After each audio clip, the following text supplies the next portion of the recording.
Pity one. Hey, Welcome. Thank And you. welcome. thank you. How you doing today? So far so good. I don't have my studio at all set up, so I don't have my mic on or anything, or not my mic, camera. There we go. That's what I'm thinking of. Gotcha. Not a problem. Welcome. Yeah. So we got Dan, we got Scott. Ian, are you there? Ian? Yep. I see him popping up, but he's on the quote thing, so okay. You guys see me okay? Oh yeah, no problem here. Welcome. Here. Everybody grab a nice cold beverage. Good to go. Sure. This is going to be a very formal, very informal, I should say, very informal chat room. If anybody's out there and wants to ask a question, just go ahead and raise your hand or shout out a question. We'll go ahead and answer it. When I looked at the topic, it was actually brought up by somebody else online for this chat room to come on live. And I saw it and I said, what a great idea. So that's what we're here for, to answer your folks' questions on moving from part-time to full-time. I guess the first question I have for everybody is, how many people here are actually full-time? Ready to be full-time? Getting there. Getting there? Okay. Getting there. So most people are part-time? Yeah. Yeah. Right. Welcome, Dan. How you doing? Used to be full-time a long time ago. Okay. Yeah. So I guess the first question I would have is what burning questions or desires do you guys have that you're looking for? It's kind of said very informal. I guess I would never go and say, this is how to go full time. This is what you need to do. This is how to do it. This is, I can only share my experience and how it's worked for me. I know a lot of times in chat boards and other forums, people ask all the time, is being a full-time DJ better than being a part-time DJ?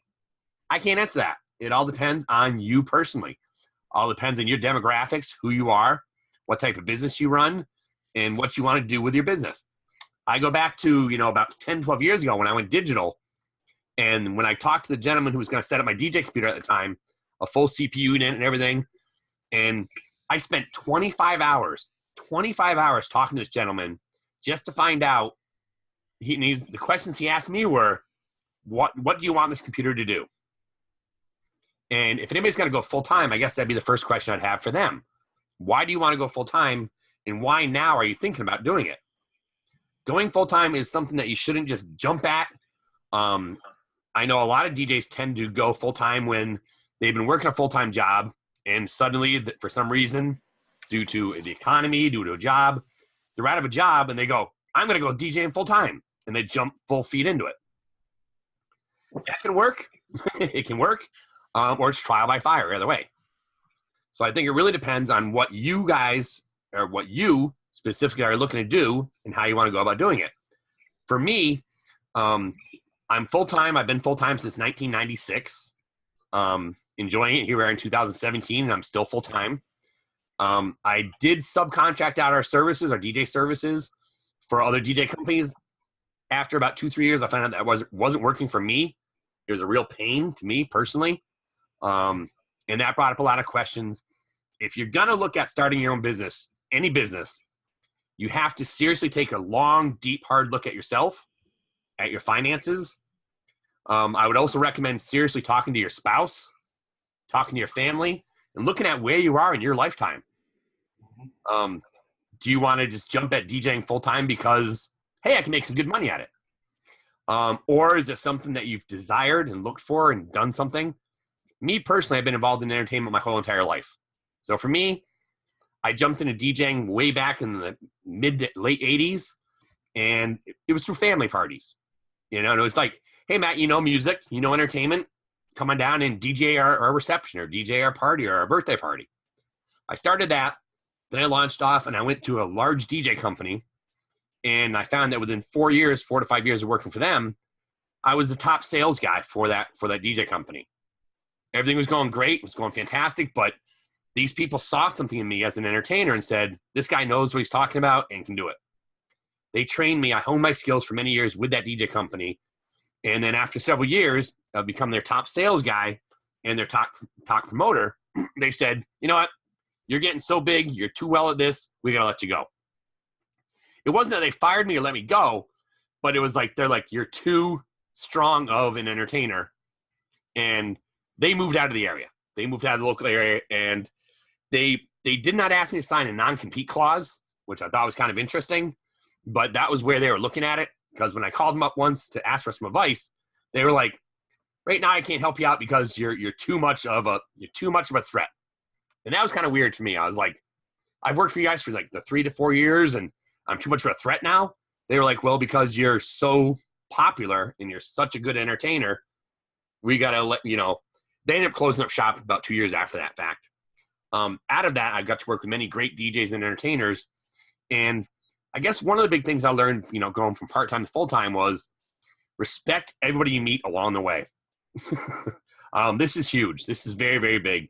I don't care if it's a doorman, if it's a waiter, waitress, or a host, or somebody you just see on a day. Treat everyone with respect. Treat everybody kindly, and just go that way. You never know where your next event or gig is coming from. Take that to heart. And I guess that's one of the things I would suggest to anybody. If you're looking to start a full-time business or DJ in a company, everyone you know should know that you're a full-time DJ, entertainer, or are running your company. Okay. With being an entrepreneur, it's very simple to say, I'm an entrepreneur. I'm going to start my own business and do this. But again, take a serious look at when you started your company or when you started your business. Talk seriously, long and hard, and ask those hard-pressed questions with your family, your friends, your colleagues, coworkers, anybody you know. Do they know that you are a professional entertainer and DJ? Okay. Are you on the top of their list? When they thinking about throwing a party, are they going to contact you, or are they going to go to, and this is a favorite, I always love this, a friend of a friend of a friend DJ company? We all know they're out there. You know them. You see them all the time. Everyone thinks they're a DJ.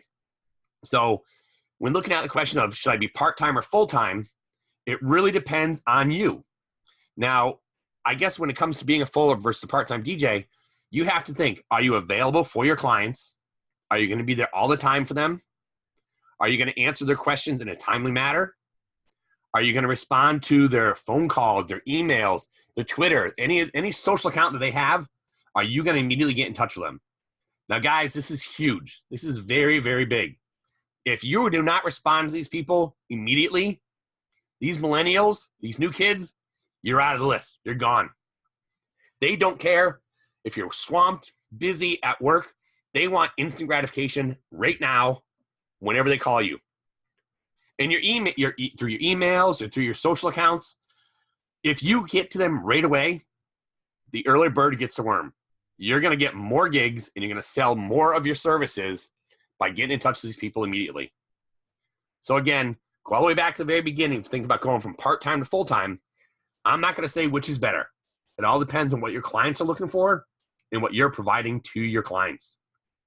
If you're going to be a full-time DJ or an entertainer, think long and hard at the last 2 or 3 years of your business. Okay? How many events did you cover? How many events did you perform at?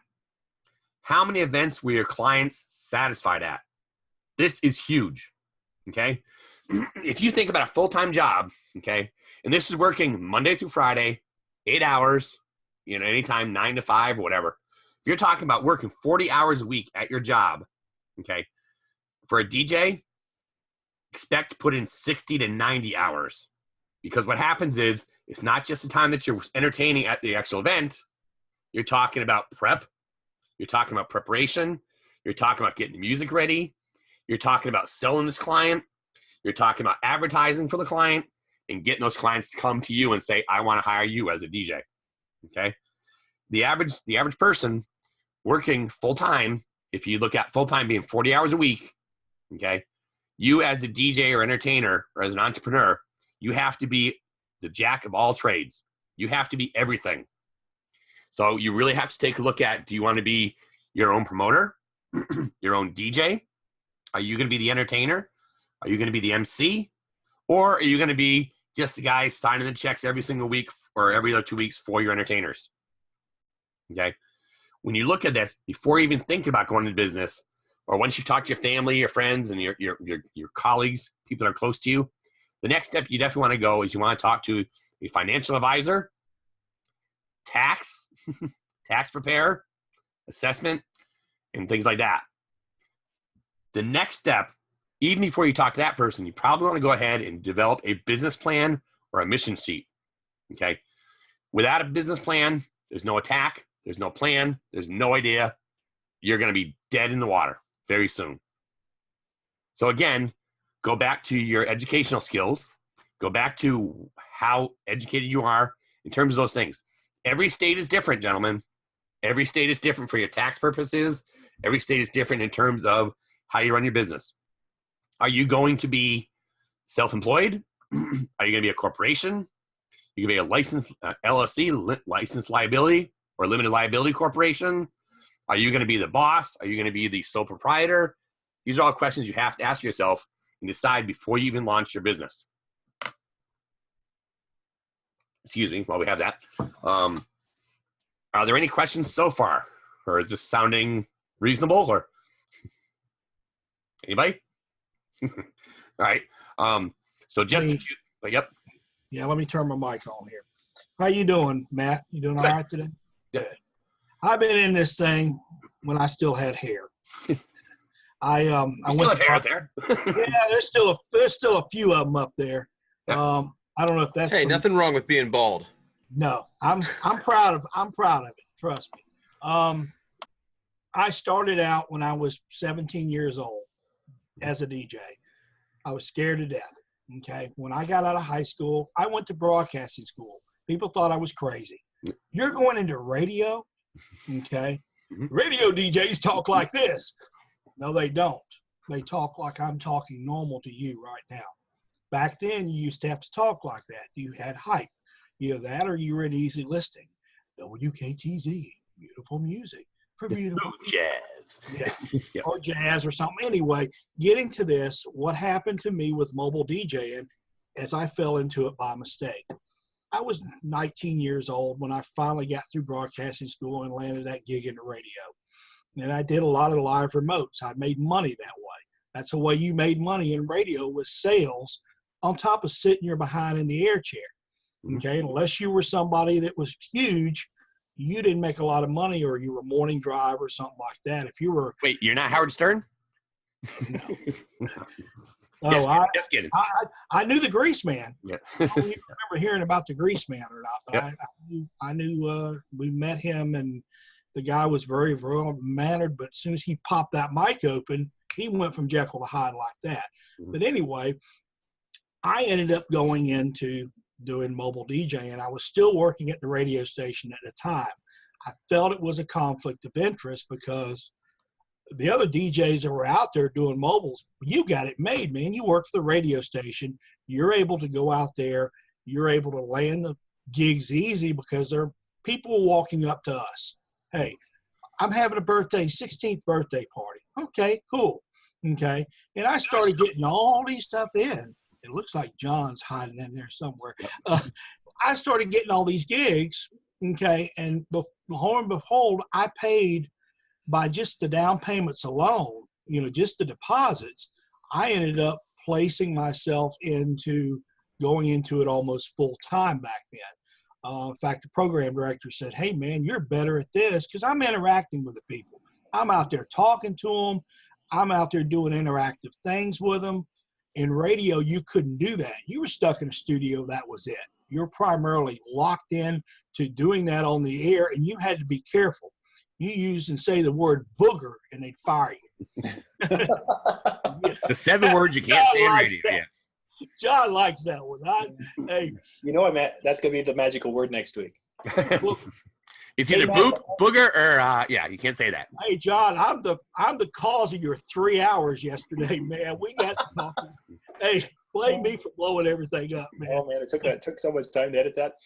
Matt, click on the participants down at the very bottom, and it'll pop open a window. In the lower right corner of that, there will be a more. Click on the more, and then there's a check by have people hold in a waiting room. Uncheck that. Okay, hold on 1 second. Participants. I see it. Manage participants. Yep, that's it. Click on that. Yep. And then more in the lower right corner. Yep. And then make sure that it's unchecked. Put attendee in waiting room. Yep. Yes, uncheck that. Uncheck that. There. How's that? Perfect. So then people can bounce in and out. That was Excellent. for some reason they all defaulted to that tonight. And it's like, "Urgh." So I'm going around making sure they're all unchecked. So Well, thank you for that, John. Appreciate it. I'll be bouncing around. We'll catch you guys in a little bit. Have fun. Thanks, guys. Of course, thank you to John for letting us do this. This is the first time we've actually done this group chat thing. Last night was a great night. So thank you all for being here, and thank you for patience and as we deal with some of the technical issues. So yeah, thank you. So yeah, Scott, going back to your idea. Let me shorten mine down a little bit. Anyway, I went into starting doing mobiles, and then I bounced into the clubs, and I went back into mobiles again, but I was just doing it part-time. I needed insurance, retirement. So I went back into a full-time job, but I was still doing mobiles. I do one or two a month just to keep myself going, keep my skills at it. Okay. Well, here in the last few years, I've just made 21 years in law enforcement. And I just called my advisor. Thank you. I've just gotten to the point where it's too dangerous out there. I'm tired of dealing with it. I just called my financial advisor who is handling my retirement. And he said, Mr. Carroll, you got some good news for you. You're reaching 55 this year. You can go ahead and go out under high-risk retirement. Now, I wouldn't take it all at one time, but you'll get it where you'll get a monthly check. I'm like, cool. So there's my avenue of wanting to go full-time, back into it again. And full-time for me, the last 2 months, I've probably done 4 gigs, 4 Saturdays in a row. My wife's like, this thing becoming full-time again? I said, well, I think it is. If I'm doing at least 4, I'd love to do 8. I'd love to do Fridays and Saturdays back-to-back in a whole month. But as well as I do, the reality of this is we have to sell ourselves. We're salesmen. And all the time. I can be in the line talking to somebody, and I have my disc jockey shirt on. It says, Scott Carroll Mobile DJ on it or whatever. Somebody will see that. I live in a small town. They'll come up, hey, man, I'm looking for a DJ. Well, I keep business cards are money for me. Very if nice. You don't carry business cards with you, shame on you. You should. No, you're absolutely right. Absolutely right. We were talking last night, actually, in one of the chat rooms, and we were talking about how branding is definitely key. Go back to what I was saying in the very beginning of the conversation. Everyone that you know should know that you are a professional DJ or an entertainer. And that goes through branding yourself at all times. And when you look at being a part-time versus a full-time, some part-timers are like, yeah, and occasionally, and you go, hey, you got a business card? And what's the first thing you hear? Oh, no, man, I don't have one on me. I don't have it. Sorry. I'm at a gig. Oh, I got – and no offense, but if anybody ever hands you a business card that's half scribbled out, okay, very nice. I see that. Very nice. Yep. Yeah, we'll see. If Brian saw this, he said, doggone you, you done stole the whole thing. I seen Brian's card, and I like that. And I'm just one single DJ. I don't have multi-op. I used to have guys working for me, but I had one guy, very good DJ, but he liked to drink. And I had another gig to go to later. And I get a call. I always had my phone number on the contract in case of emergency. Yep. The bride's daddy, Mr. Carroll, this is the bride's father. This disc jockey you sent over here, or SOB, I can't say the words because we got I get the drift. He is an ass. I want him out of here now. When we had vinyl back then, we didn't have where we can just carry a laptop around. Yep. He was ready to throw this guy out with his turntables and everything. So here I am scrambling to get over there to save the wedding. He messed up the introduction. Screwed it up royally. The next day, which was Sunday, I'm on the phone to the other 3 DJs that I had working with me. Guys, you're on your own. I said, I just had one that I more or less that night fired him. I had to give the client back their money. I went through a mess. And after that, I says, I'm going to do it my own. And then a friend of mine, I've had other people work with me here and there, but they were on their own. If they screwed it up, it was solely on them, and that's what happened. But getting back to this, wanting to go full-time, I know I'm going to have to ease into it. And I can't just – somebody said, well, you got to jump in the pool and take a swim. Well, I already am licensed, okay, with the county that I'm in. Yep. Okay. I just opened up a business account today. I'm not LLC'd yet. Somebody said, well, that's something you might want to consider doing. You know, there's a lot of things going through my mind. I have an accountant already. I've had that already. You know, by the time you pay Uncle Sam, you're lucky we can buy toilet tissue. But people don't realize that. They think us DJs make a lot of money. But by the time we buy decent equipment, by the time we pay our taxes, I'm insured. I won't go. In fact, some hotels won't even take you unless you've got a $1 million or $2 million liability policy. Absolutely, yep. I'm in Name. Name, by the way, is a great organization to be a part of. So am I. Vice president, former advisory board member. Yep. Are you? Yes. So. Well. No, we're not getting a plug, but just to mention it, yes, that's who I am. I like. Well, cool. Hey, I like to have one of them shirts, dude. Do you have people you can cover in the area that can kind of be part of that in a certain area, like in Florida? You know, like American Disc Jockey Association had that. I was in that for years, but it got expensive. Yep.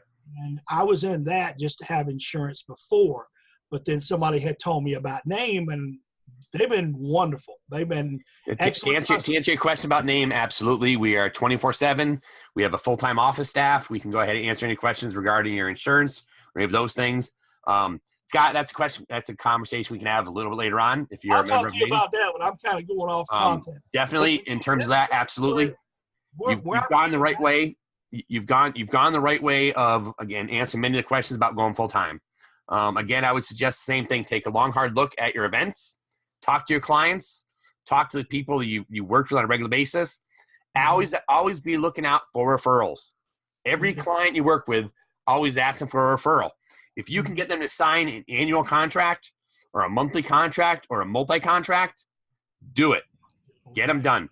But we were going to talk about the thing, you know, where you are or whatever DJ association, whether it's Name, whether it's ADJA or any of those things, definitely take a look and look locally for those companies.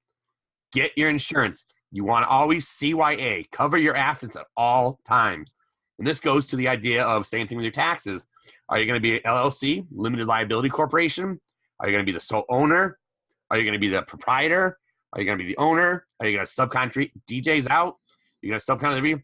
There's many, many horror stories throughout. And one of the things I mentioned last night that I'm not here to pitch a book or sell a book or do any of those things. But guys, if you're looking at being an entertainer, do yourself a favor. Go to these chat rooms. Go to the forums. Go to the chat boards. Attend your local DJ conferences.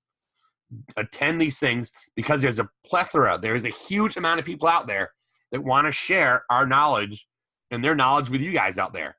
On that note right there, I will just mention a few books. Excuse me. You were mentioning the idea of certain things going wrong. Here's a book. Really funny book. It's hysterical.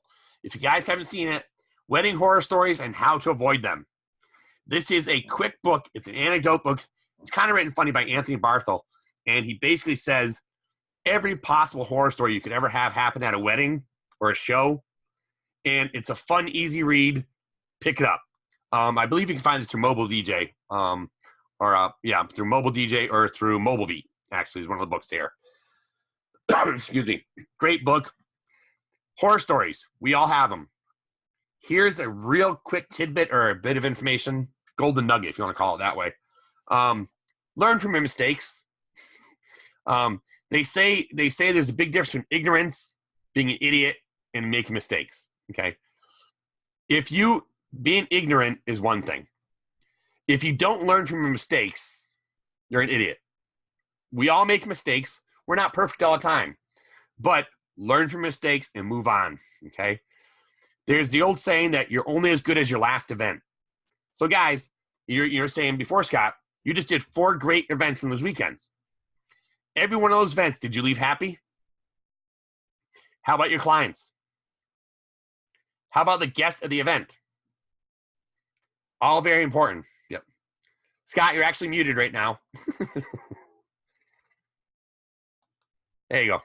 I'm trying to be nice. I'm not trying to hog. No. I actually my biggest thing when I do talk to a client can you leave me a review? They leave me an email, and I just kind of bring it off and put it on my website as well. Yep. Excellent. Yep. I post that a lot on Facebook. Go to my website, read my reviews. They're genuine, and I can back them all up. I tell them, every one of them can be, and I tell the client, when you go and you post this, do you mind if a prospect gives you a call for verification? Usually they won't mind.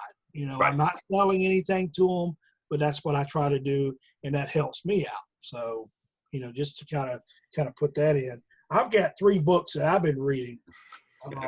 You've heard of that one there. Yep. And then there's there's that one. Yep. And I believe that one there.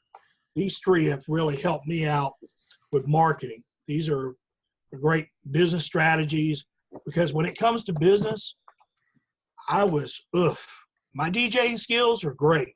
My business back end of it, somebody said, well, you should hire somebody. No, I want to be able to do this myself. And so far I've been able to do it, but I've had to learn this marketing is tough. It's not easy. Yep. The DJing part of it, people say, well, wouldn't that be hard? Not for me, because I've done it, and I don't have all the answers. That's the reason I'm on these chat lives, to get information and just try to see what I need to do that'll make me better.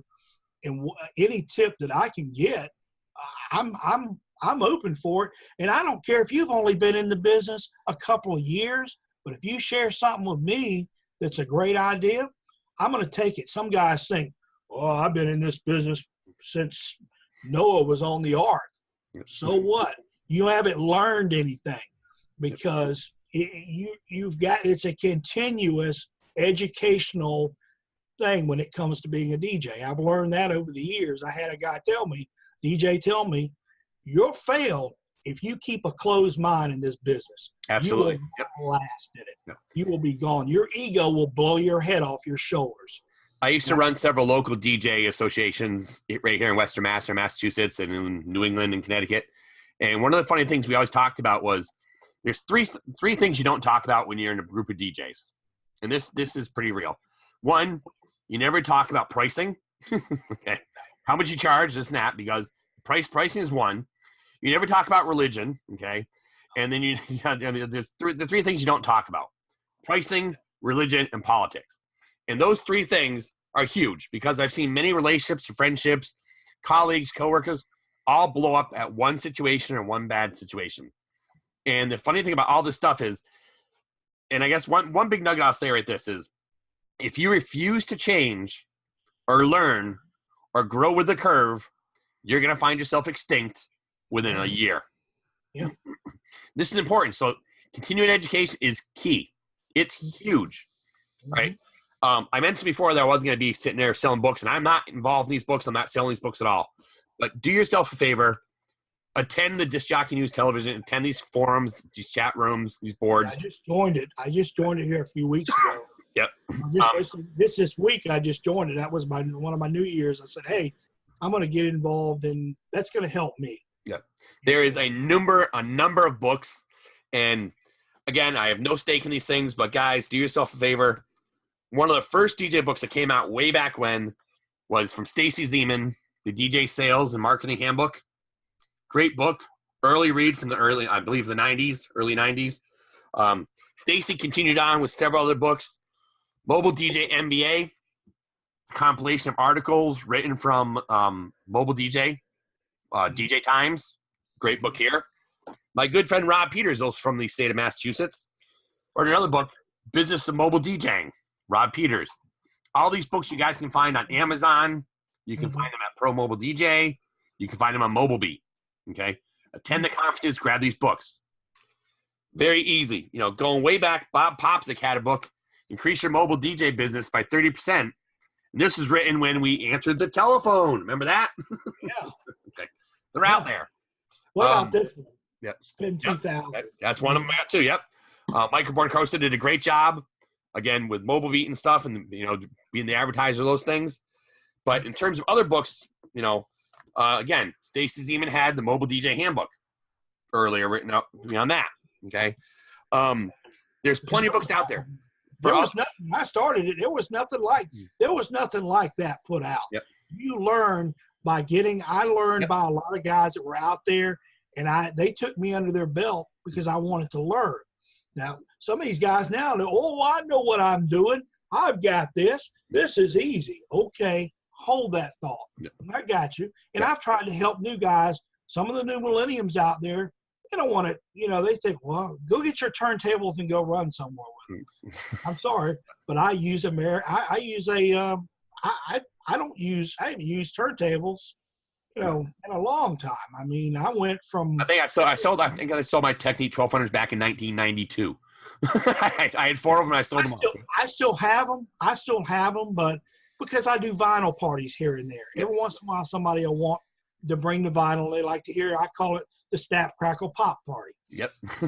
See, that's what it is. You gotta love that hiss. Gotta love that hiss. I use Virtual DJ Pro now. That's what I use, and I've been probably using DJ software probably about 10 years or longer than that. Back when, what was it called? PC DJ they first started with that. It was, in fact, it was on Windows 98 and Windows XP. Actually, Windows XP first came out. Yeah. But I mean, that just to go to show, if you don't move forward, you'll never, you'll never just be able to accomplish anything. I just kind of want to get the information, and I figured, man, you must have been really accomplished at what you've done out there, and it's worked for you. Some things, have you had some things that didn't work for you that you found that you kind of avoided to get away from as well? Oh, absolutely. When we were talking about earlier about branding, we were talking about marketing. Definitely brand yourself. Always be available with a business card. Recently, you guys heard of these QR codes that came out on the computer, and you can scan them on your smartphone, and you can put them in things. I tried that out, and I got nothing. I got nothing about it. I even put it on the car. I tried it on the car one time. I put one on the back. I had one somebody hit one. Figured they'd come up there and hit it with their phone. Yeah. Nope. That was a waste of money. Yeah. Well, they came out, and they were the biggest thing for like 6 months. And then everybody got on the trend, and then they were in the stores. You walk by a store, you'd walk by a grocery store. There was all these things. Yep. Go anywhere now, and they still have, scan this code for nutritional information. We're so lazy right now. We won't even take the time to take our phone out of our pocket and scan a bag. It's like, it's a bag of potato chips. Guess what? I'm going to eat it because I like it. Are you going to scan it, take a minute and a half of your data and your time, and go ahead and read a bag of potato chips? No. The other thing that was a big waste for me, and this was hard to come by, your local advertising. You guys might remember the Yellow Pages, might remember phone books. I did that. And that was 1 year I was like, this is great. It's cheap. And then the next year they wanted to go up like 30%. And I looked at them and said, if you expect my business to go up 30% every single year in the next 3 to 5 years, I'm going to outdo myself. And that's exactly what happened. I had to go and say, okay, you know what? I'm done. That was a big one. Newspaper advertising, same thing. What about that? Each one of those are different. Yep. Excuse me. And got squat off of it. It cost me almost the 3 issues that I was eventually in with this was $250 a pop. Yep. And that's cheap. That's cheap. I did off well because you know what? I shared the cost with another DJ. Him and I shared the cost of this book, and because we were good friends, because we have worked together. He said, "Yeah, let's you put your ad in there, and I'll put mine in there," and that's what we did on it. But I mean, nice ad, but at the same time, I mean, it's a great source, and they're out there. You can utilize a lot of them, but the question is, who's seeing those? Now, earlier we were talking about being a member. Earlier we were talking about being a member of the local DJ association, and one of the things I always tell people is you get out of it what you put into it. And I'm probably going to tell you right now, you said you're a member of the DJ association. Do you know that you actually have a free web listing on the DJ association's website? You have a free listing? I'm not in American Disc Jockey anymore. I used to be. No, we were talking about name. Huh? Oh, we're talking about, yeah. I see that listing on there. But I need to. Have you taken the time to do it? Yeah, that's it. So if you don't take the time to do it, And again, there's things like, you've got wedding wire, you've got the knot, you've got bride, you've got local bride, you've got all these things. The question is, and I guess when you're looking at marketing or you're looking at pinpointing exactly who you're going to market to, okay, you can advertise every day of the week for a bride. Unless they know about you and specifically are looking for you, they're not going to pay attention to it. Yeah. Working in radio as well, you said you worked in radio earlier. A person has to see or hear an ad 7 to 10 times just to even recognize the ad. So that's why when you're watching TV or you're watching a sports program, you're seeing these commercials over and over and over and over and over again, because you have to repetitively see that over and over and over again. So just if you do a one-off ad in a bridal magazine or a local newspaper or a print publication, guess what? That's one time only. And one of the best bit of advice I could ever offer anybody was go to a bridal fair. That's where I've made my most, because I have a photo booth too. Yep. So we have a Mojo photo booth. Yep. So what we've been doing is we've been selling combos out there with that. Yep. Where you DJ and photo booth go together. The brides have seen it. They've been, and that's the reason I've done that, because of that. The other thing is with my website. Yep. T-Mobile. Yep. Yeah. You see the logo. I have it on my homepage, but like I said, and that's where people are finding me. 90% of my business is through that website right there, and it's simple. I don't have it all ganged up with. I've got it where they can check availability, and what happens with that, they're back on to me is as soon as they leave something on there, I get a text and an email like that. I get it, and I call them back as soon as I get it. I had one bride, wow, I'm hiring you just for punctuation. I said, wait a minute now, hear what I got to say first before, oh no, I'm ready to, where do I sign? Because she's put out all these calls to the other DJs and they haven't called back. And I'm thinking, well, this part of it, what I've got here is working. I don't know whether or not but I'll talk to a lot of DJs that aren't set up like that. They don't have where you can check availability online. They got a website and explains who they are, John Smith's mobile DJ service or entertainment or whatever, but they don't have where you can get back. They want that instantaneous, like you said. Right. So I'm working Scott, on we got a question coming in here in the chat room. I just want to address real quick. Question is, how do you find advertising on the lead generating services? My answer to them, not preferred at all. Why? Because most of the times you're paying for a lead and it goes absolutely nowhere. You're paying for a lead, whether it's $3.50, $7.50, or $9, or some are even up to $12 or $15 or more. Most of the time it's a phishing scam, or it's a scam where you get nothing out of it. And I'll go back to the idea we were talking about a few minutes ago. Anywhere that you advertise, or anywhere you brand your company, anywhere you advertise your actual business, okay, and this isn't a slam against these lead generating services, but do you really want to go to Craigslist and look for your DJ for your most special day of your life? No. To be honest with you, like I said, you can be advertising, and right now is a great time of year because they're having a ton of people getting engaged over the holidays. Okay, that's great. But what that means right now is, here we are, the first week in January, those people are not looking right now for a DJ.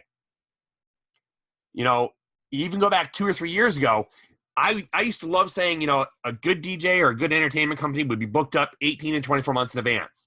What's happening right now, all the statistics, is the brides want instant gratification looking right now, and people are changing that. Forget it being engaged for 2 to 3 years.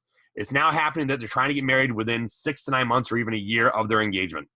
Okay, so if they just got engaged last week, they're not going to start looking. And traditionally what happens is they don't hire their DJ first unless you are absolutely the bomb, the man, the entire thing, and they know they specifically want you. If a client calls you up and says, what day do you open so I can get married? That's a sold client. Okay? It does happen. It does happen. But these lead generating things, take a look at them. Half the time they're bogus. They're fake. You look at the calendar, they can't even give you their proper name. There's no phone number. There's no email contract or address. Okay. They ask you who you are. They ask you what you do. Yep. I had them actually ask and I knew Wedding Wire is one of them that's been tagging. I've been tagging a lot of that stuff off of Wedding Wire.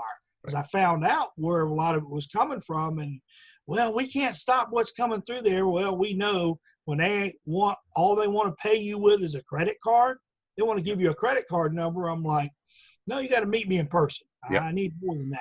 You guys have all seen the phishing scams going around. I was actually just a victim of it last week. Right around Christmas, the phishing scam. Hi, my name is. I'm blind and I'm deaf. I'm having an event or I'm having a wedding in this day. Contact me with your quotes and price, and do you take credit cards? Okay. Yeah. Again, do your diligence, do your work, look into these things. Okay. You can tell, if there's 4 misspellings or typos, or if they're from a foreign country. But on the flip side of that thing, I will say that I did have a client contact me last year to do their wedding, and they were actually in Hawaii. They were coming to the States to get married because they were actually born right here in Western Mass, and they are both from Western Mass, but they are in Hawaii. I proceeded with caution. It worked out. It was a full-fledged wedding, but what they were is their parents were paying for everything, and they were both in the service. So you got to rely on your gut. You got to rely on your gut instinct. How do you feel about this thing? And go through that. I'm not going to sit here and bash either one of those services. They do, Wedding Wire, they're not. Gig Master, DJ Master. If you're on those sites, it's okay. But just know that you're paying for this lead to come to you. So their job is to give you these leads, and then you have to follow up with them. I find that now, even in the last year or two, you're spending more and more time actually contacting your future bride or your future grooms, okay? And it's multiple times. If you're going to be a full-time DJ, do you have the time available to talk to these people? Mm-hmm. Whether it's on a chat room or Skype or webcam, or you're going to talk to these people, how are you going to get in touch with them? And remember back to the thing I said before, whether you're a part-time or full-time DJ, it all depends on what your client's needs are, and are you able to meet those demands? And here's the thing, not just meet them, but exceed them. Mm-hmm. One of the things you want to do as a great business person is you want to not only meet, but you want to exceed. You want to always under-promise and over-deliver in your service. So if that person goes, you know what? You said it was going to be like this, and you went above and beyond. And those are the people that are going to be happy clients that will call you back for the kid's birthday party or for their wedding or an upcoming wedding or a next event. Okay? If you wow a crowd, here's just a real quick tidbit. If you go out and you think you did a fantastic job, and not one person comes up to you and says, great job, or you're a great DJ, and you walk out there going, wow, that was awesome, that's fantastic. Average wedding, 150 to 250 people, right? Give or take, pretty much. I mean, think about what is your circle of friendship? Go from high school, go to college, go to this and that. The average person has a generation of 250 people. Okay, I'm not talking someone like Ryan Seacrest who's got 74 million followers. Of course, we're talking the average person, the average entertainer, something like that. But do you have these people following you on the social chat boards? Do you have them following you in the socials? Okay, are they friendly with you? Or do you come to first of mind with them? But if you go out and do a wedding or an event, you've got 150 to 250 people. If they don't like you and you suck, or you have a DJ who's drunk, who shows up, who's horrible at their job, the only one that's going to get the bad feeling about that or the bad publicity, you. Mm-hmm. So if you are a full-time DJ and you're sending out other DJs, you better damn be sure that they are just as good, if not better, than the services that you would provide to them anyways. Mm-hmm. Okay? So, but again, go back to the idea of if that DJ is horrible, 250 people will go out and say, oh my God, the DJ was terrible. The entertainer was horrible. I can't believe they did this and that. And they will go and tell 6 to 8 other friends, don't hire this person. Oh yeah. Even if you wow. Yeah. Yeah. Even if you wow and completely outdo yourself, if someone is totally satisfied with you and it's going to take the time to go and say and write you a thank you letter, and here's a tip, guys, do a handwritten thank you letter. This is 10 times better than a quick email. But with that being said, know how your clients are reaching you. Okay? You have to follow their lead. With the new millennials and the younger generation, you have to follow their lead. If they shoot you an email, okay, and here's I tell brides the same thing. If you're doing your bridal party introductions, how formal or informal are you going to be? I use first names. Right. I use first names I use it a lot. I got their first names written down so that I know their first names, memorize it, put it up here. Yep. Instead of, we're going to have the bride and groom do this next, or the bride and groom's going to do that next. Yep. That's so informal. It's, But again, go with, and again, unless it's someone's nickname. Yeah. You know, if you say, now welcoming William John III, here's Joey. What? what? You know, it's like, what is that? So but use it. And another tidbit I would offer people is, how many times you guys have been at an event and someone comes up to request a song? Happens all the time, right? Right. Mm-hmm.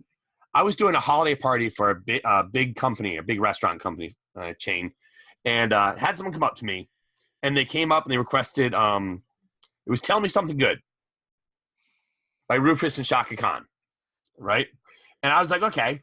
And I looked at the crowd and said, that's not the crowd. I you know, it's kind of a slow song. Like, no, you know, everybody's gonna love it. You gotta play it. It's gonna love it. So I'm like, well, I don't know. I played it. The whole place went nuts because it was a theme song that they played to get them warmed up during the week to go and prepare their shift. Okay. It was a huge hit. Right. Ooh, nobody told you. Yeah. No, that's the thing. But you know, what I had to do was, in that situation, I had to take the client's request and I had to play it or not play it and decide. So sometimes, and again, I forgot to mention, when I was mentioning the DJ associations or groups, meetings, or local chapters and stuff, drop your ego at the door. Never walk in there thinking, I'm the king bee, I know everything, my you-know-what doesn't stink. Because any event you guys do, any event we do, any event we format, you can always learn. And whose party is it? It's not your party, it's theirs. Okay? Now, this is big, too. I talked on one of the other seminars we had, or chat boards with DJNTV in the summertime. And the number one thing is, you as the entertainer are not the main focus of the party. Okay? So check yourself, put your ego out the door, and always listen to your clients. Do what your clients want. They're the ones that are paying you. And here's just another, you know what? Whoever's paying for your event, CYA, cover your assets at all times, okay? You want to make sure that person is totally happy, but you want to make sure that for a bride and groom, that their parents are happy and their grandparents. Okay? Do yourself a favor, play multi-generational music, make it across the board, and entertain everyone that's in that room. Think about it. If you're doing a wedding, they're inviting their friends, family members, coworkers, colleagues, loved ones, everyone within that 250 or 300 people that they know in their lifetime is coming there for that one particular day. Are they coming to see you, or are they coming for the bride and groom? You're coming for the bride and groom. Do your best, and you better do a good job of entertaining everyone there. It's our job to entertain the people that are there, not make them run screaming out of the room. I'm just taking a look at some of the chat questions here. Yeah. How do you find Facebook advertising or word of mouth skills? Word of mouth is huge. We talked about it earlier on in the chat. Word of mouth, everyone that you know, everyone that you come in contact with should know that you are a professional disc jockey or a professional entertainer. Always carry your business cards with you. Brand yourself. Branding is king. Always have your branding merchandise with you. Always have a business card on you. And you know what? It's real quick. We talked a little bit about bridal fairs or bridal shows. Okay. How many times you guys or women been at a bridal show and you're standing there, you're in your best suit, you're in your best tuxedo, whatever you're wearing, you're sitting there, and people are just walking right by you. They're looking because they know specifically what services they're looking for at that event. I had a situation once where I found that, 7 out of 10 people were just walking right by me. And I'm like, what's going on? What's going on? What's going on? So I asked, oh, guys, congratulations. Ask open-ended questions with people. Get in touch with them. Don't be afraid to go out there, introduce yourself, and walk around the room and do things. But don't ever walk in front of another DJ company or another photographer's company if you're a photographer and try to sell yourself there. We talked earlier about the idea of pay attention and be respectful of everyone you ever come in contact with. Pay attention to who you meet. Pay attention to who you see. Whether it's a waitress, whether it's a car hop or a bellhop, you never know if that person is going to be the next person to hire you for your events. Be nice, be outgoing, be courteous, be friendly. We can all get along. If you're a DJ in a local chat room or a forum or an association, take the time to listen to the other people in the room. They've got advice. They've got suggestions. Always learn from your mistakes. We've talked about that. Facebook advertising is huge. I find it very, very effective. But here's just a real quick nugget for you guys and people out there. How are you searching Facebook for people to get in touch with you? Okay? And be aware that if you are on Facebook Messenger and somebody requests you as a friendship, depending on how quickly you admit them or let them in, could be losing a gig or not. If you don't know who the person is, look for them. But the other thing is use that search bar in Facebook, type in local DJs or type in local weddings, or use that search bar to look up brides. If you just look up brides or local brides, it will give you a hint in that search engine of people who just became engaged. So going back to the idea of something of the Wedding Wire or the Knot or any of those lead generating services, again, does it work? Does it work for some people?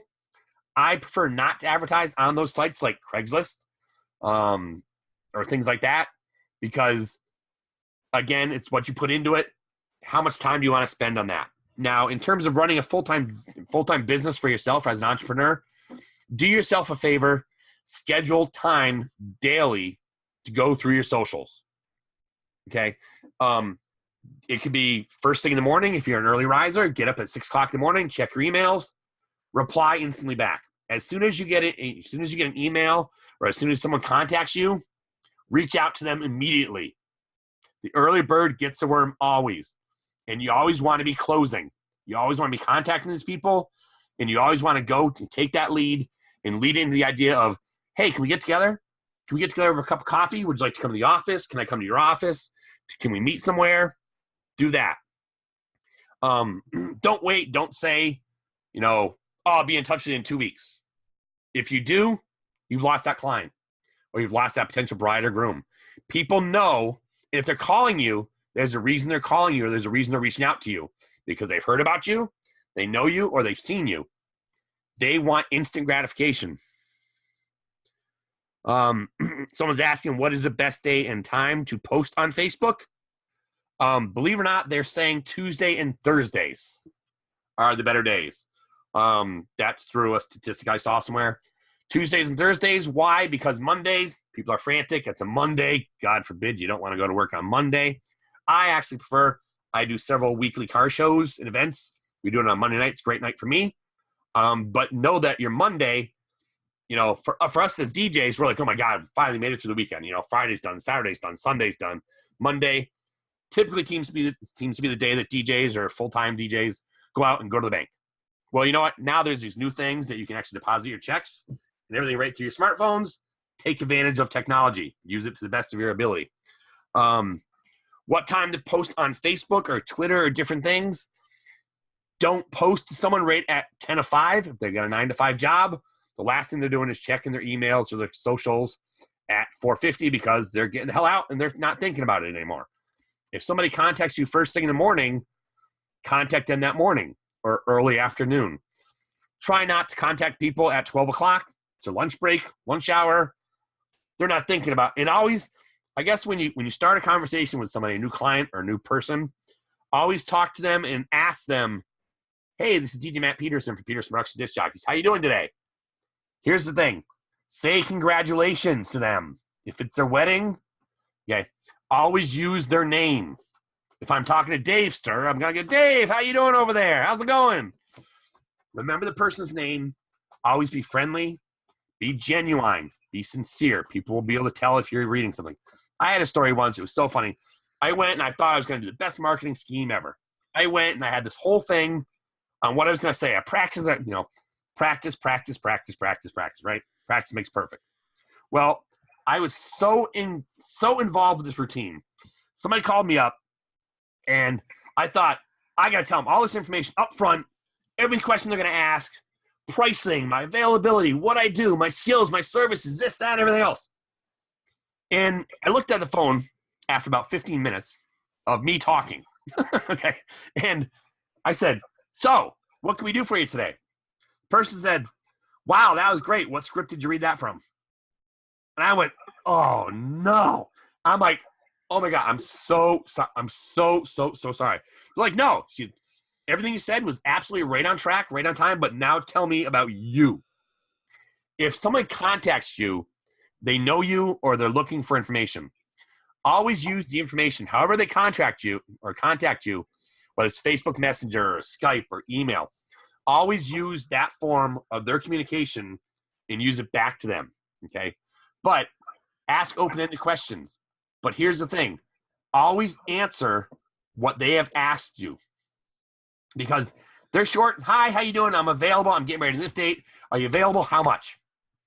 It's now your job to elicit that conversation and to expand on the conversation and bring them into your entertainment world. Okay? Paint a picture. Okay? Always paint a picture. There's a reason we have 2 ears and 1 mouth. Use your mouth sparingly when you need to.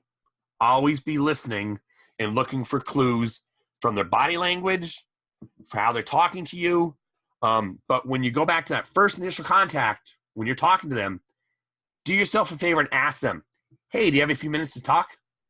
Can we speak right now? Is this a good time for you? I had a young bride call me up, right? I could hear a screaming 2-year-old in the background. It was obviously this child that just woke up from nap, right? They were very cranky. They wanted to eat something. That wasn't the time for me to say, hey, you got 15, 20 minutes to talk? I see or I hear that something is going on. When would you like to talk? Or when can we talk next? And here's the thing. If you set up a time or a date or a contact point, always be there. Again, go back to the under-promise, over-deliver. Be early for your appointments, okay? But set up your appointments where you can physically meet them at a nice location or in your office or anywhere that's present, that's nice, calming. You can control the situation, too, by how you set up your office or how you set up your room, your office to meet them, okay? Do you have music playing in the background? Do you have big flashy lights going on? There used to be a trend, invite them into the office and get them down here, sit down and talk to them. And while you're talking, go ahead and ask a big, put on your big, brand new flashy light that you just bought. Well, what happens if that client doesn't want lights at all? What happens if they're doing a nice rustic wedding or at a barn? They're not going to want these bright, flashy lights. Take the cue from the people that are hiring you. What do they want to see and what do they want you to do? Just looking back at the chat room here, so we got. Anybody have any questions other than the chat room? I think we're looking pretty good through here. It's going pretty good. Wow. Can you guys believe it's almost 10 o'clock? I came back, so I went and kind of looked around a little bit. Matt, yep. I appreciate it. I appreciate you sharing that today with us. Thank you. I do. I'm hoping, like I said, I'm actually retiring, like I said, from one job and coming in back into doing it full time and anything that I can get. And all. Are you available for me to ever get in touch with you by chat or by email through? Absolutely, guys. That's what I'm here for. Yep. Absolutely. Yep, absolutely. You can find us at petersonprodj@gmail.com. I'm on Facebook, Matt Peterson. I live in Massachusetts, so go to Massachusetts Facebook. Yep. I'm in beautiful Florida. We really had fun today. You got snow today, huh? Yeah. Probably let's see. I'm not near Georgia, but Georgia got it more than we did, but less than 30 miles up the road, we actually had snow. And Florida had ice. It was slick. I mean, it was breaking trees, causing power to go out. Stuff that folks are used to up north, we endured it today. Yep. And, we're getting another half foot dumped on us tomorrow. Wow. I just had a event cancel on me. Not cancel, I'm sorry. I just had an event which was a nice local food shelter that I've been doing for the past 21 years. It's an annual event. They contacted me earlier today to see if we could reschedule for the next couple of weeks. So I've got that going on. So welcome to wonderful Florida. It's great. Yeah, like I said, we really we gotta. I mean, I'm in North Florida, so we're used to it getting down in the 30s. But this rain along with it was really bad for us today. So we definitely had our. But Matt, I appreciate it. I see. Thank you. Yep. Just looking at the other questions, I have another question in here. Someone's asking always, how come the first question people ask is how much? This is simply because they don't know what else to ask you. Again, you want to always go as an entertainer. One of the bits of advice I can always offer to you is you always need to educate your clients as to your service, as to your worth, how much you're worth, and what you can bring to their event. A real quick question that you can ask is when they say how much, you can say for what. It sounds rude, but they have, chances are they might have an idea, they might have a budget in their head or in their mind when they contact you. And if you quote them a price, you either get, oh, thanks, that's too much, it's out of our price range, goodbye, or you get a click. I've actually had people call me up and ask me a price or a quote, and they don't know what else to ask you. They're looking for a DJ. They think, I'm getting married. Here's my date. Are you available? Are you open? How much do you charge and why? Well, ask them. Again, ask open-ended questions. Ask them, here's some question. What type of entertainment are you looking for?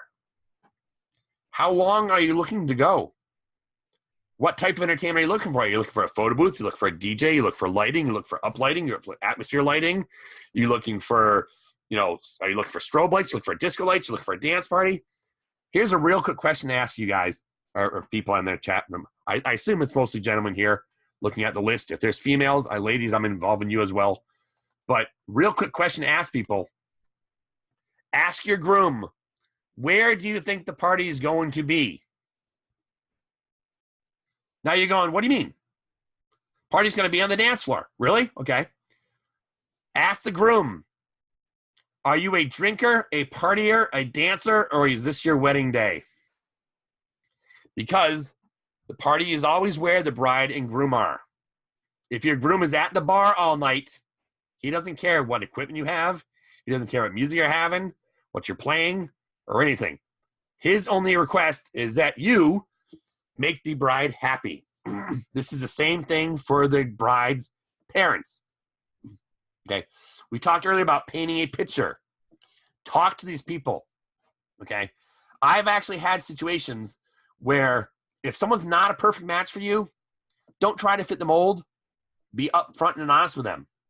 If I can't do a wedding or I can't do an event for somebody, I'm going to try my damnedest to go and find somebody who, again, is just as qualified as me, if not a better entertainer, to suit their needs. Okay? Be upfront. Be honest. I'm a firm believer in clear, concise communication. Knock on wood, I've never had a client do a totally bad review or try to slam me on any of those other chat boards or other bad things, because I'm not saying I haven't had bad events. I'm not saying I haven't made mistakes. I'm not saying I haven't done anything wrong. I'm not boasting, but clear, concise communication. Always under promise and over deliver. Always be at your best. If you're not feeling good, get a backup. We were talking before, Scott, about the idea of, if God forbid something, an act of God or something happens to me and I can't be at the event, I know that through the DJ association that I'm involved with, I can get a backup, or I have a backup DJ at a moment's notice. Can you guys say the same? This goes back to the idea of treat everyone you meet with kindness, respect, and be outgoing. Don't be arrogant. Don't be brash. Don't be bold. Forget your ego. Check your ego at the door. When you walk into a venue or you walk into a catering hotel or anything, okay, everyone's job. Now, here's a question for you. When you go to a movie, do you want the movie to suck? No. None of us want to go see a movie or a play or a musical act and have it suck.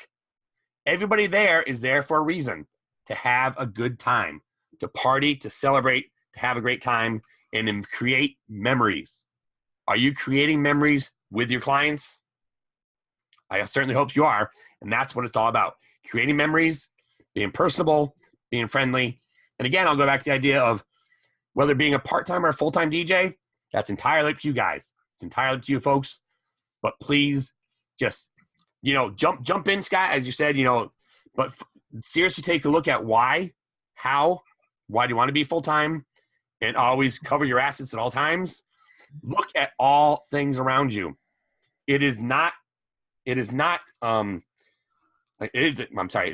common fact that most businesses, whether you're an entrepreneur, restaurant, business, movie theater, whatever, you will fail within 3 to 5 years. Okay? If you're lucky enough to, knock on wood, thankfully I've been able to do this for almost 27 years now. Knock on wood, I love what I do, and it shows. It shows in the performances. It shows. A lot of people say to me, well, you know what? I'm getting out of DJing right now. I'm thinking about retiring. I'm thinking about, hanging it up, getting out. And I guess the number one advice I would say, unless you, God forbid, drop dead tomorrow, okay? How resilient is your business? Are you going to be able to pass on your business to your children? Are they interested? Do they want to take on your business?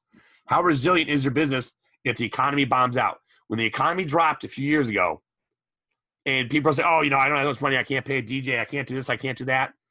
Well, a simple question. If someone says, can you donate your services for free? There's ways around that question too. You can donate your services. Yes, you can write them off on a tax thing. Yes, you can do different things. Look at, can you help promote the event? Okay. As a full-time DJ, there's a question for you. Do you want to be a DJ, an entertainer, a promoter? Do you want to be a multi-op? All these questions come into mind. Going back to way back when I first went digital, like 12 years ago, question is, what do you want to do with your DJ service? What do you want to do for entertaining your clients? How do you want to go about doing it?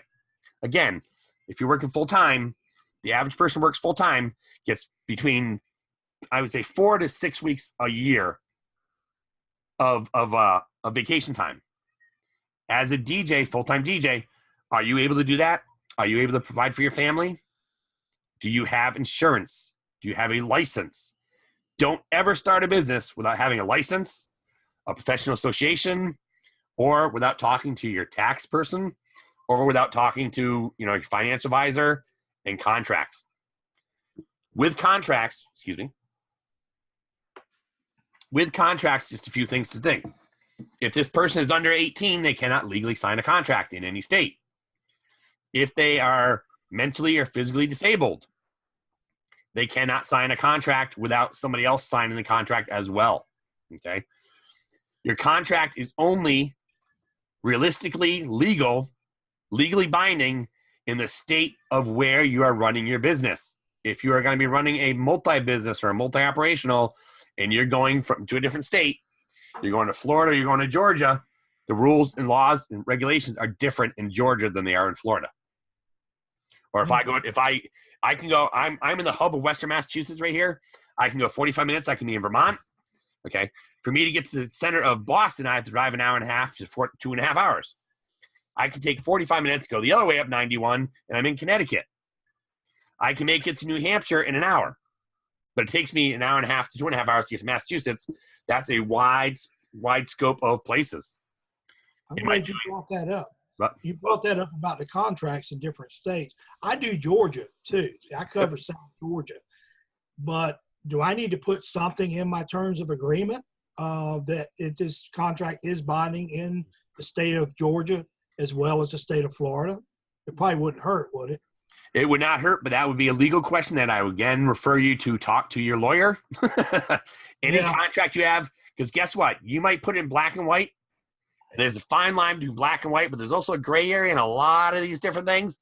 And from one city or town or state, it's different. So do yourself a favor, and it's not cheap, okay?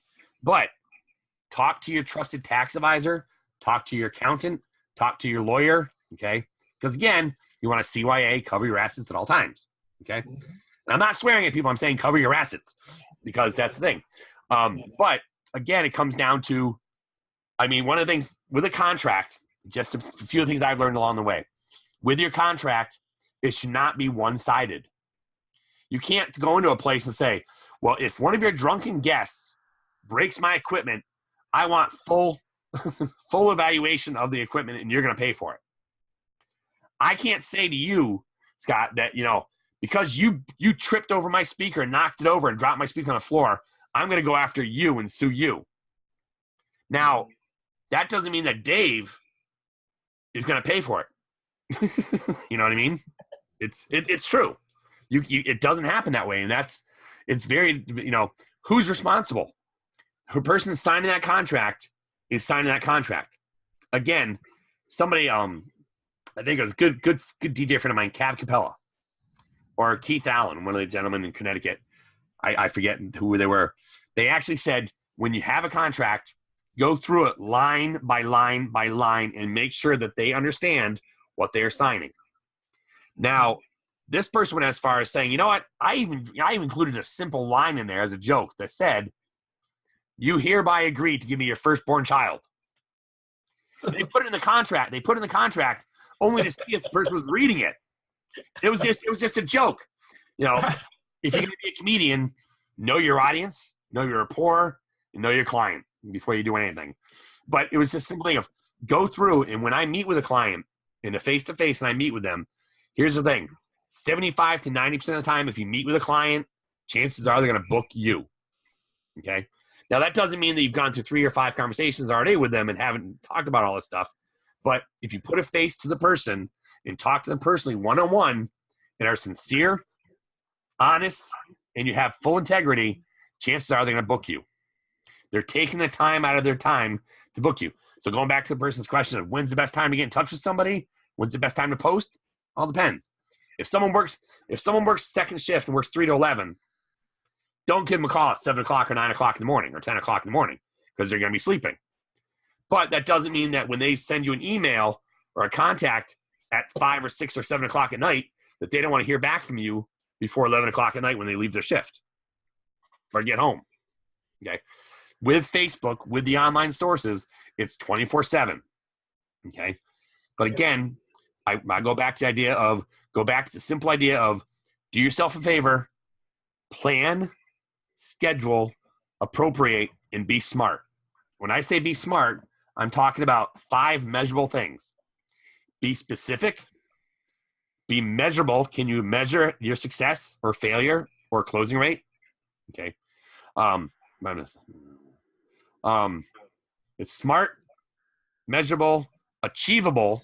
If you set a goal that you want to do 50 weddings this year, maybe that's considered a full-time DJ for you. If you want to be a full-time DJ and take on 110 weddings a year, figure 52 weeks, you want to be busy every Friday and Saturday, then you got to start hustling. Okay. Your goals should be smart or specific, measurable, achievable, realistic, and in a timely manner. Smart. Okay. In a timely manner, this means, if you want to start a new business or you want to start a new endeavor, okay, you want to set a goal. When do you want to do that? Okay. New year, new you. You guys have all heard that before. How measurable do you want to do it? Now, you can't go out and say, tomorrow I'm going to start a brand new full-time DJ business with photo booth and karaoke, and I want to do uplighting, and tomorrow I'm going to book 5 events. If you book 5 events, that's great. Are you going to be able to be at all 5 events? Well, no, that was the day I had today. I actually booked 4 events today. 4 totally different events, but it wasn't through me not hustling. It wasn't through me not doing stuff. It wasn't through me not doing it. It was reaching out, contacting those people. Some of them were repeat clients from last year. Other ones were new ones that they saw and heard great things about me, so they contacted me and said, first year I want to contact you again and, send me the contract. With your contracts, again, it should always be 50-50. Okay. This is very, very important when it comes to your pricing. Whatever your pricing is, do yourself a favor. Take a look at your local demographics. Okay, you guys can tell what state you're in, where you are, or the place. If you're going to be a $2,000 DJ for a 5-hour wedding, great. If that's in your area, that's good. Okay. But you have to break it down by hour. This is great for your accountant and stuff. You have to break it down per hour, how much time he's spending on each event. Now, again, I'll be honest with you. A typical 5-hour wedding, you should be spending at least 15 to 20 hours in preparation, music prep, getting the music in advance of the event. Okay? That's just if If you think you can just show up at a wedding and wow them, it's not going to happen. You should have a full, very detailed wedding information sheet.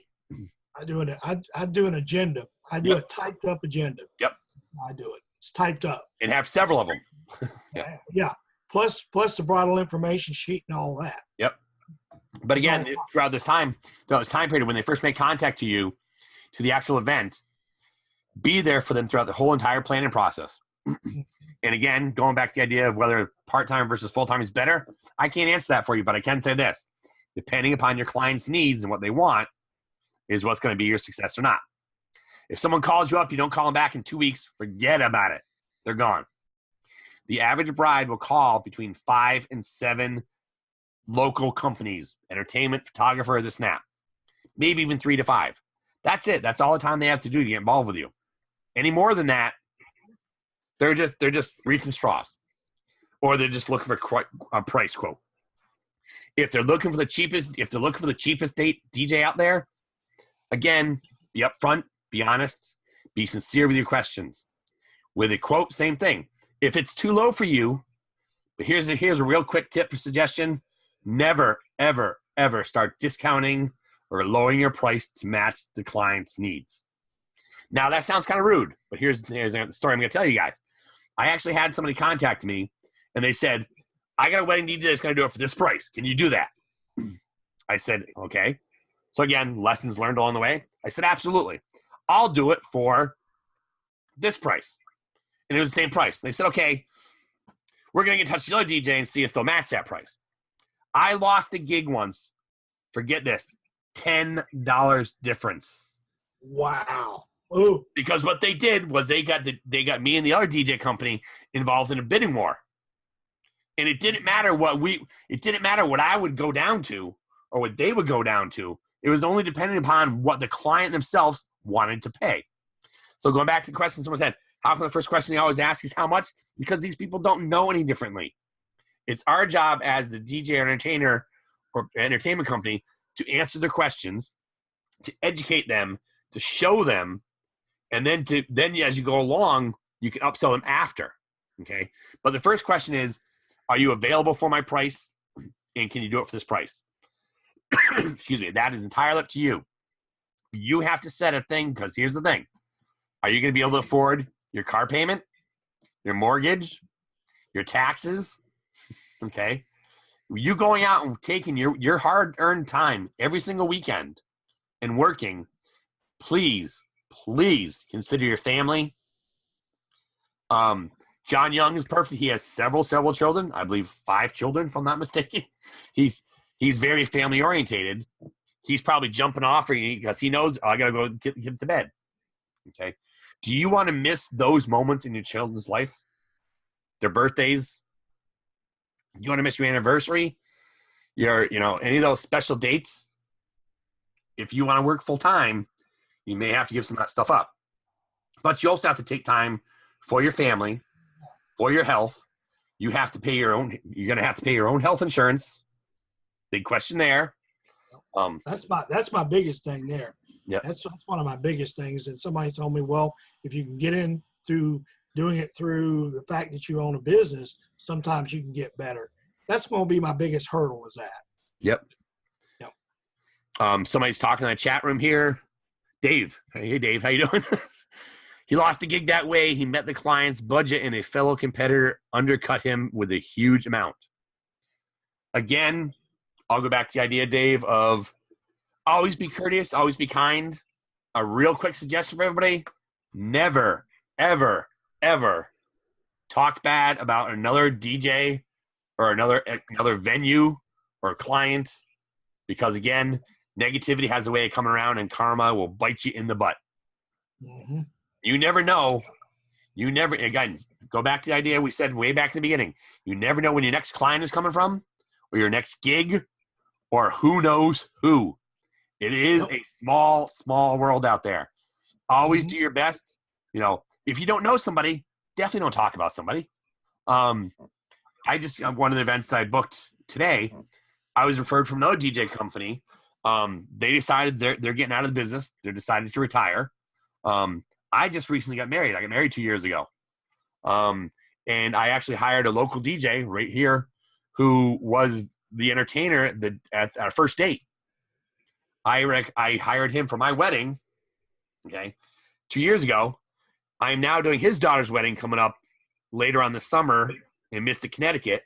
But he recommended me for a DJ for a school dance. Okay. If it comes down to running your full-time DJ business, it's your choice if you want to do a referral fee. It's your choice. You want to do a cutback or pay somebody. But you know what? If you guys are on this chat board or talking to me and you say, I know a great guy in Massachusetts, he's there, he's going to do the event for you, I'm happy. Personally, but my gratitude be thanking you very much. And if I can help you guys out in the future, give it back that way. I found that if you start doing a percentage, a cut, or a commission, it only leads to heartache and broken friendships. That's just my point of view. Other people will say the same thing, but here with running a business, you have to look at things from a business point of view. And here's one real point I got for you. Several local DJs around my local area they're gig hungry. They want to get out there. They want the next gig. They want the next place. They want their next event, right? And they will do anything. And when they walked into a venue, they walked into a venue and stepped on the toes of another DJ company or another entertainer that they actually knew and were kind of working with. They were kind of being like a mentor thing. And they walked into a company and said, hire me, I'll do it for less for you. Well, the big DJ heard about that. Ooh. Got furious, went back to the other DJ. How dare you? How could you? Why would you do that? The other DJ's like, well, I don't know. Why? It's just, I'm just trying to get business. Yeah, but you're trying to steal business away from me now. And that's not cool. If somebody tries to undercut you, and personally, as a professional entertainer goes in, is like, oh, he's doing it this much, I'm going to do it for this much, $25 or $50 cheaper. Hire me, I'm better. What inevitably always happens is they might, unfortunately, loyalty has gone out the goddamn window lately. Yeah. And I'm sure you guys can all attest to that, whether it's a friend or a company or something. And if you're lucky enough to get a annual gig or a long-term gig, count your blessings, gentlemen. Count your blessings because it's fantastic. I've got one that I do.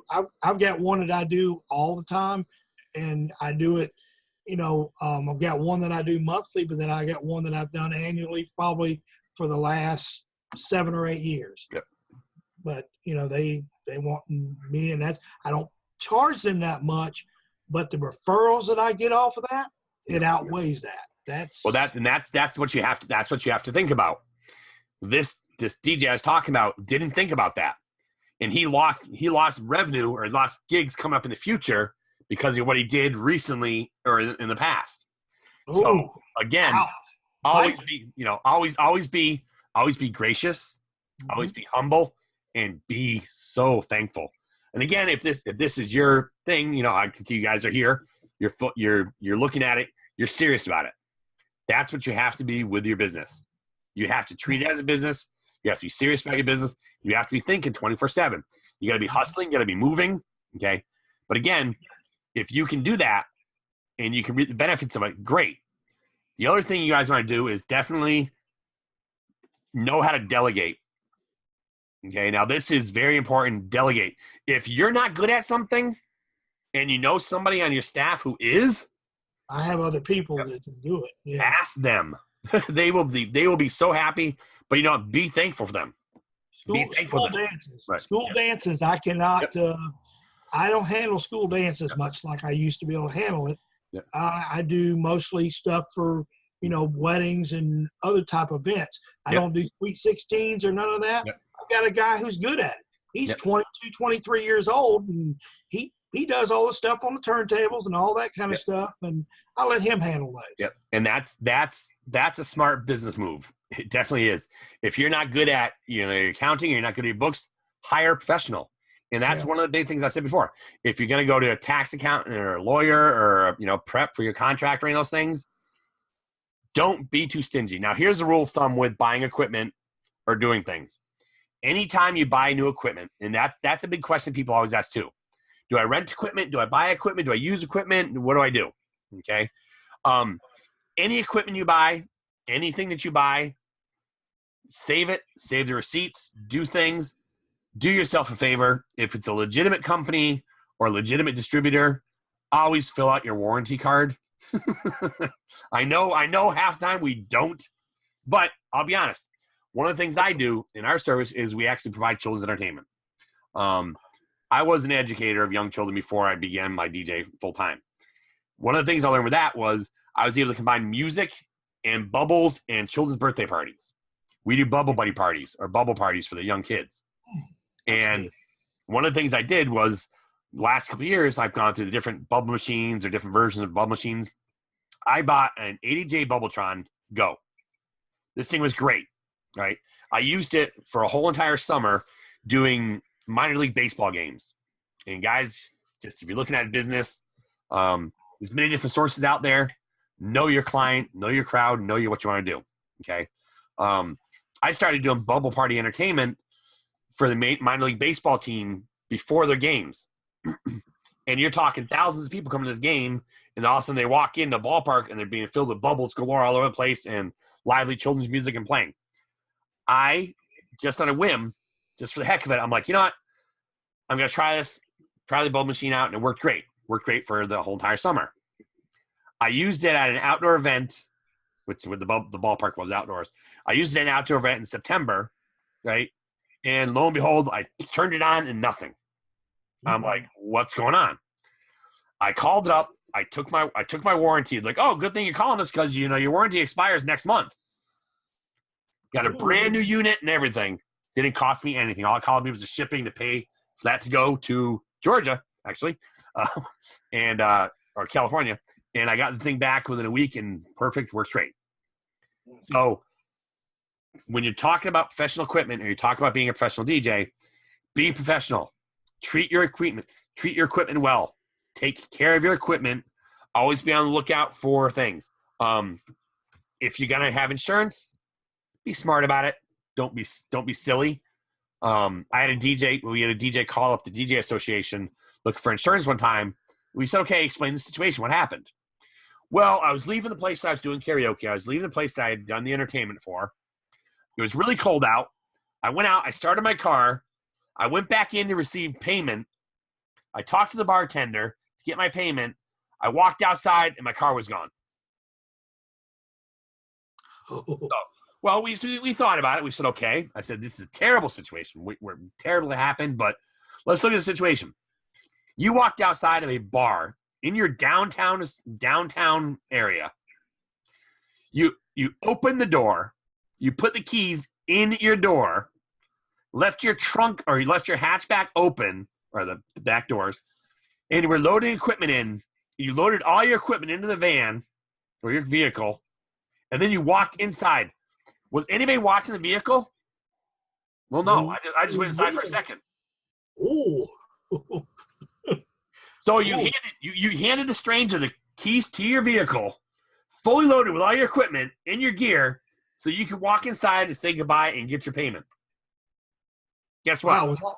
They weren't covered, obviously. Because did you take all precautions? Now, here's the thing. If you're going to be a DJ, if you're doing it full-time, guys, if you're going to do it full-time, you're going to have an assistant.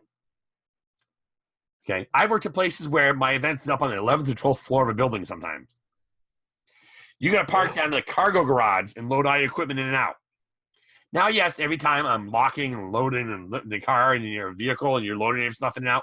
But is somebody watching that vehicle? No. But I'm like, there's a security camera right there. That's good, but it doesn't do a damn bit of good if someone comes along and takes your car. You see the people from taking it, but it doesn't mean you're going to get it back. If I'm by myself, I've pulled equipment out, locked the vehicle with the button, taken the stuff up, come back, unlocked again. Most of the time, I'll have my most expensive stuff with me, and I usually will get that out last. Believe it or not. I always get my laptop out, my Sennheisers, stuff like that out last, the most expensive stuff, because you don't want to take that up in the room because somebody could take that while it's up there. Yeah, well, that's exactly my point. And go back to the idea I said earlier. Everyone you meet should be your best damn friend. Okay? Because guess what? If you don't know that person or you walk out, wait, I'm going to turn around. You go ahead and do that again. But no, the truth is, if you don't know that person or that venue or that hall, what's to say that Joe or someone who's working in the hall, hey, that's a nice looking computer over there. No one's here. It's my last day at work. You never know if someone's first day or last day at work. Yeah. If they abscond off with some of your equipment, you come back, it's in the car. Or wait, no, it's in my vehicle. Wait, what? Did I bring that down there? Have a routine. Always know in and out. And again, here's the other thing. Always be aware of your surroundings. I shouldn't have to tell this to you as a police officer or I'm a police officer. Always be aware of your surroundings. Always know the person. But be kind, be polite, be sincere to everyone you meet because you never know where the next gig is coming from or not. Gentlemen, with that, I thank you very much for hanging out with us. We've been on here for an hour and a half now. You guys learn anything new? So, Matt, I will be in touch with you. Dave's giving me a wave over there. Yeah, I'm gonna get in touch with you more through name as well. So I'll talk more about that. But I need help setting up what you were telling me about. Yeah. On that. Yeah. On one final note, gentlemen, a couple more books for you guys. I know we talked about some of the business books. They're out there. Go to MobileBeat. Go to ProMobileDJ.com. Go to MobileBeat. Of course, take a look at Disc Jockey News Television. There's many great video sources out there. In terms of other things, whether it's marketing, things, another book right here for you guys, 25 Sales Habits of Highly Successful People. Again, these are books, guys, I've just read that I found useful. I have no claim to this. I'm not pitching them or trying to sell them to you guys, but definitely good to look at for that one. There's a ton of DJ books. I mean, a ton. For great things. Larry Williams, you guys familiar with Larry Williams? He's from Arizona, I believe. Developing Your B-Sides. Fantastic book. Going back to Australia, John Beck and Derek Pengelly. This is a fantastic book. Tips on how to improve your wedding DJ business. Tips on how to improve your wedding DJ business. Derek Pengelly. Good friend of mine, Peter Mary, Wedding Receptions That Rock. Pick up this book. It is amazing. Okay. Trying to get on the Today Show and on live and talk shows. So but yeah, great book there. Speaking of name as well, Performance Beyond Expectations. Good friend Ray Martinez. Fantastic book. I'd say a little more inspirational, a little more motivational, inspirational. Definitely a fantastic book there. Just a few more. Speaking again about motivational or inspirational, guys familiar with John Tesh, Entertainment Tonight? Actually a very accomplished musician right now. He's performed at, I think, 17 different albums. John Tesh from Entertainment Night. This is actually called Intelligence for Your Life. He actually went and launched a radio show for the past several years as well. John Tesh. Fantastic book. Another excellent friend of mine, New Jersey, Marcello Pedalino. This book is called Celebrate Life. Local DJ, very well known. Take a look at this book on Amazon. You can buy it. You can get it shipped directly to you. Fantastic book as well. And then we have other stories. You got Different Spin, stuff like that. Different Spin. There's books out there. There's sources out there, guys. Take your time. Do your diligence. Do your work. Get out there. Ask questions. Attend conferences, seminars. And thank you so much for hanging out with us tonight. Hope you learned something. Again, if you got to get in touch with me, you can go ahead and reach us on Gmail, Peterson Pro DJ. That's Peterson, petersonprodj@gmail.com. So you can go ahead and reach out that way. And look for us on DJNTV. Right? All right. Final question, guys. Thank you very much. Thank you.